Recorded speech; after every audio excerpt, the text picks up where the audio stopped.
Greetings. Many of you may ask, why does George Boston Rhynes do what I do? It is because when I was a child, my grandmother told me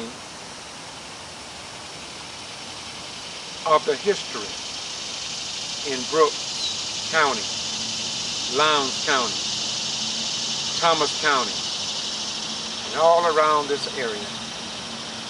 So this is why I put together these videos. I served my nation, and after returning back and noticing how the controlled news media in South Georgia seemed to have aligned itself with the old 1860 charter mentality,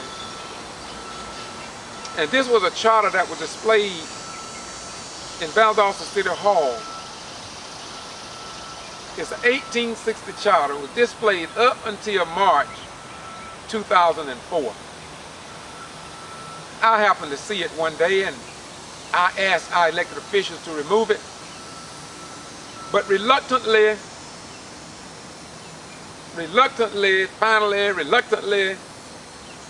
it was removed.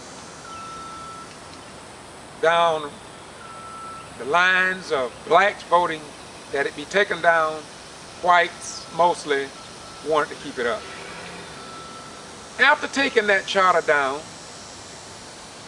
it led into Municipal Court Judge Edwards' office, or courtroom rather.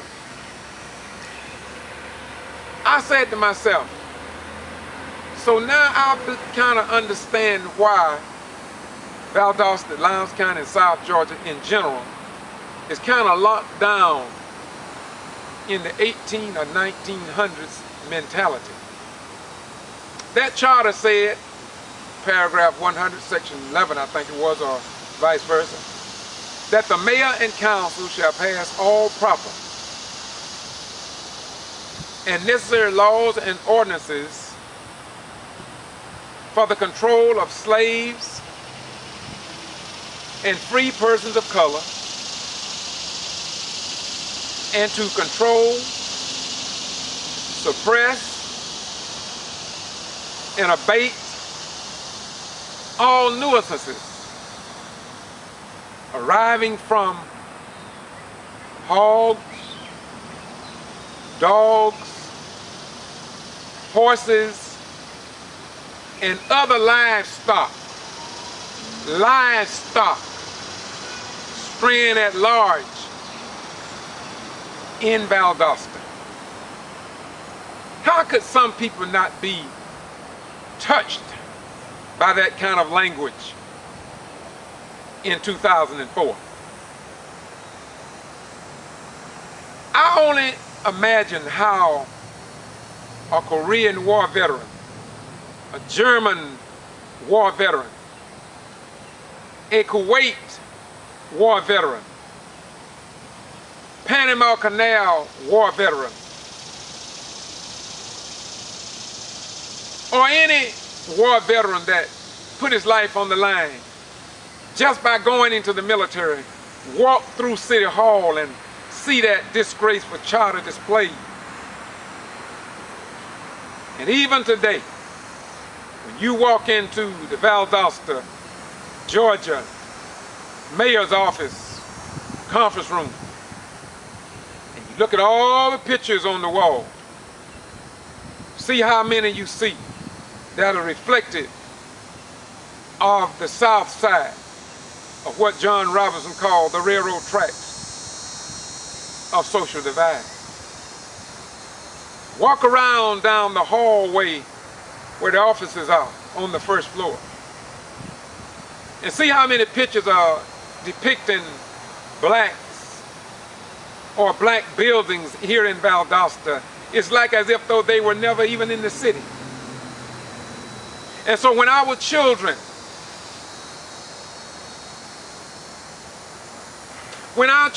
come on tours to visit city and county governments, and they don't see no pictures, no history about them, how do they feel? This suppression of the news in 2012 with the Quitman 10, the jail deaths, the suicides, the alleged problem with law enforcement officers, the probation areas, and the choosing and picking of the jury and the grand jury, which, by the way, the jury process was forced upon Georgia. Georgia was forced to change their jury selection process for both the regular jury as well as the grand jury. But what have you read about in the Valdosta Daily Times about that change in the law? What have you seen on your television stations about it? From what I read online about that law, they said that that law has been in existence wherein the commissioner would choose who would be on the jury or the grand jury. That whole process now have been made that when you turn 18 and have a driver's license, you will be in the jury pool, and that there will only be one pool. It's no more about who is the most qualified and who is the most upright according to a select few, by a select few who apparently pick who they wanted to be on the juries, in my humble opinion. And from what I read, they say that 200-year pattern and practice of selecting the grand jury was discriminatory. Discriminatory, that's not me talking. Don't blame me for that. They said it was discriminatory, and Georgia was the last state to change it. It's sad, y'all. Then the state of Georgia has a disgraceful at-will to work law. That is a law that you can be fired from Walmart or Target or any company for good cause, bad cause, or for no cause at all. And the employers are not even required to tell you why. And so I have fought along the lines of civil rights, and I have helped people with their appeals to Department of Labor.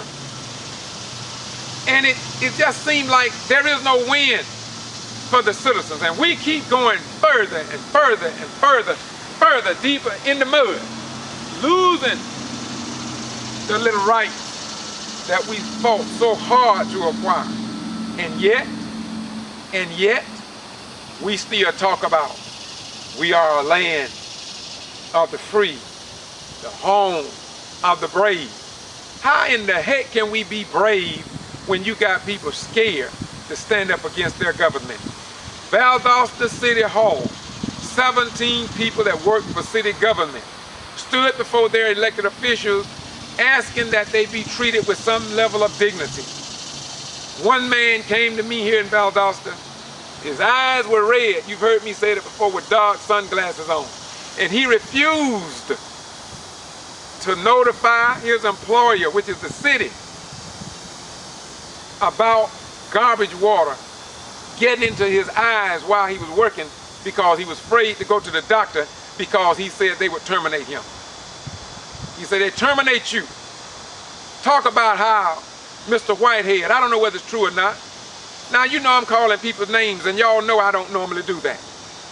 But we have gotten to the degree now wherein our elected officials must be called out. It just don't make sense. I wonder now why we send our sons and daughters to fight for the rights of others in foreign lands, but we can't fight here at home for our own mothers, fathers, sisters, brothers, and neighbors down the street, yes, and in some cases our enemies. Why are we so ignorant? Why are we so stupid? Why are we so dumb? Why are we so hooked up on political parties that we talk about everything but what we need to talk about?